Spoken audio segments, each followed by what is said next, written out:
Good morning, everyone. I hope you're having a fantabulous morning this morning. Please forgive me if I look like I just woke up. It's because I did just wake up.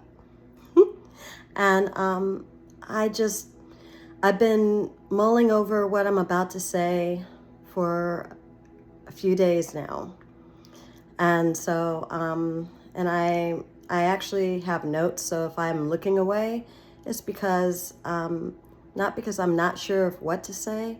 I want to make sure that I don't miss or forget something I want to say.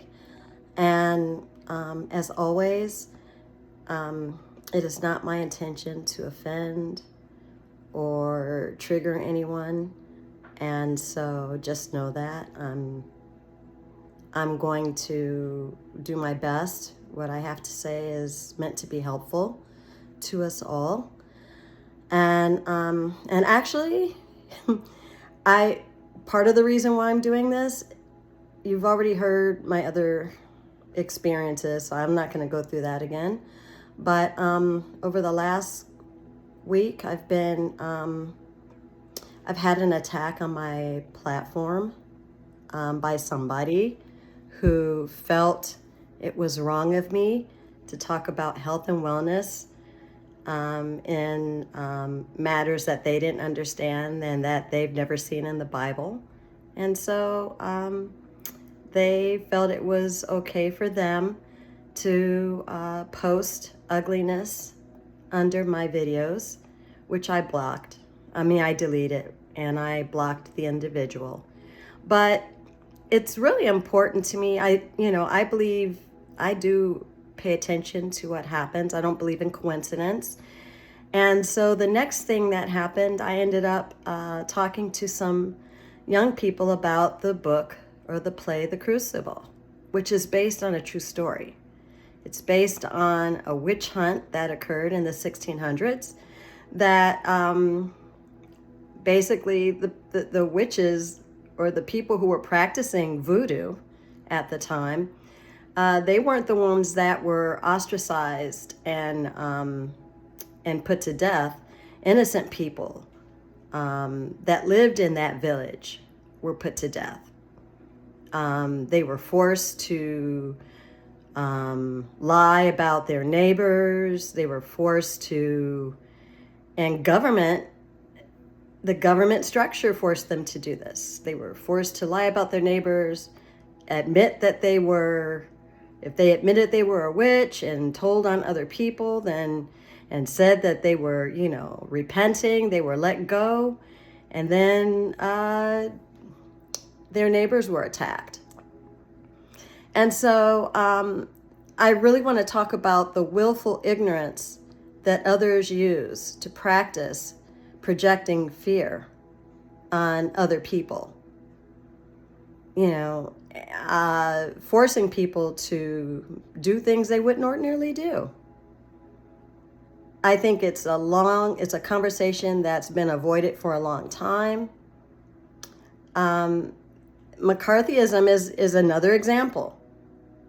And this is what our government did to people, forcing people to say things, to accuse other people so they wouldn't lose employment, so they wouldn't lose their how they earned a living in this country. And so,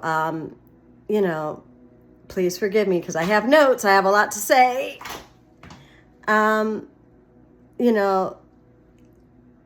If you're going to attack people based on your righteousness, whatever that may be, the message should be about love. If a person is on their soapbox, so to speak, and they're making accusations or whatever it is they have to say, if love, kindness, and compassion are not a part of that message, you need to question whatever it is that they're saying to you, whoever it is that's saying it, whether it's your neighbor, whether it's somebody who likes to talk a lot on social media, whether it's somebody at a spiritual center that you go to or religious center that you go to. This is what people do. If the message is not about love, I'm sorry, I said this just a moment ago. I got to move my notes up. So forgive me. So here's what, if you're not sure when you're hearing something you should be questioning, and a lot of us, because there's so much projection, making people afraid to think on their own, to speak up on their own when they don't agree with what other people are saying and doing, because they're afraid they'll be punished in some way, whether the person has got authority and power behind them in the form of other individuals, if they're practicing some sort of other thing that people know they are practicing, that they're afraid of being attacked by, whatever it is, these people are using.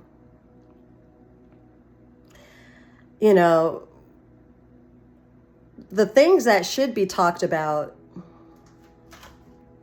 if the message isn't about love, some people let's talk about the status quo. Then the status quo based on, back to the crucible, right? That was the 1600s. And some things haven't changed. And some people are very happy with the status quo. They're very happy with the way things are right now. They don't want things to change. As long as they're eating well and they're on top, they're living, the life they want to live. And what is the status quo? The status quo is a country with an epidemic of depression, of legal drug use, pharmaceuticals, and pain that people are making money off of. They're making money off of these things. That's the fact. The status quo is lies, gossip, ostracizing people, isolating people, trying to make them feel like they can't trust their own thoughts, like they can't trust themselves, and using their weight, moving their weight around, in terms of people power that they have control of.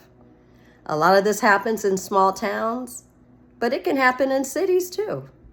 They use this for control so that they can force people to either do what they want them to do, or they can siphon off of them.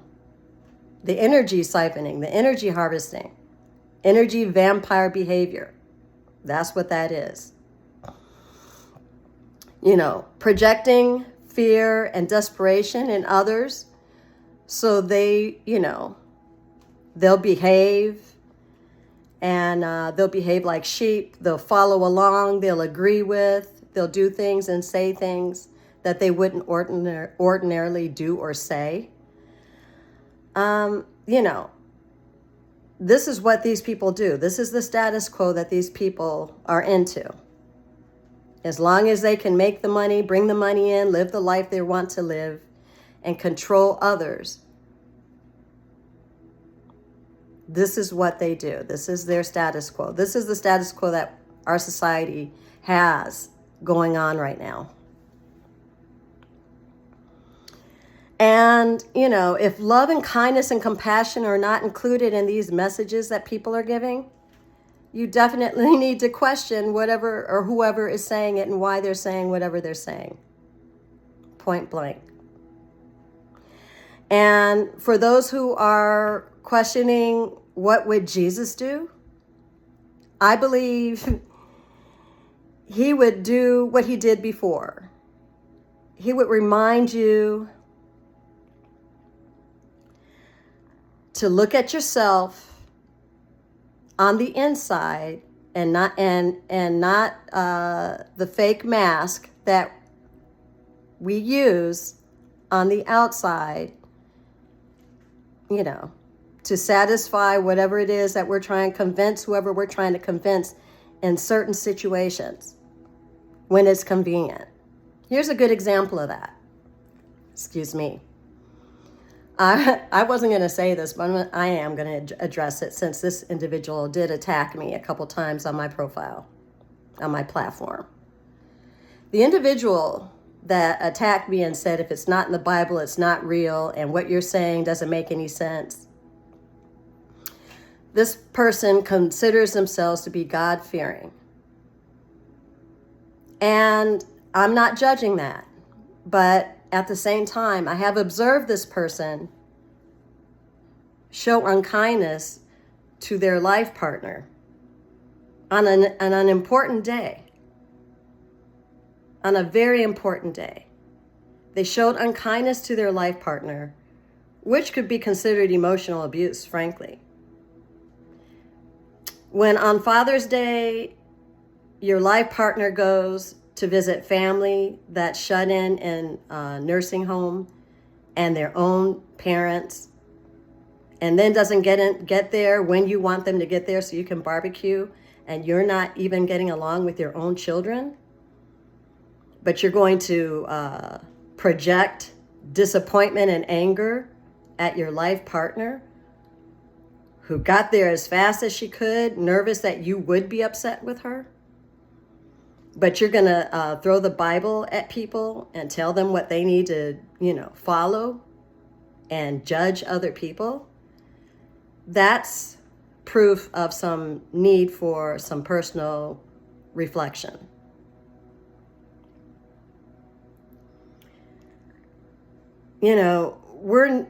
We need to stop looking for one person to be the superhero. We need to look inside ourselves and take responsibility for playing a role in being a part of a superhero community. I believe that's what Jesus would say. And I have a message for the bullies too. Let me get to it. As you can see, there's a reason why I had to write all this down. For those people who are doing what they do, they know what they're doing. And they're not children. A lot of these people are way beyond beginning middle age. They know who they are. They know what they do. Practice forgiveness, genuine forgiveness for those people, and know that karma is real. And on that note, I think I've said enough. Again, this message is not meant to offend anybody. I'm sorry, my arm is tired, so it's shaking. I wish everybody love and peace and good health. And I hope you have a wonderful day. Take care.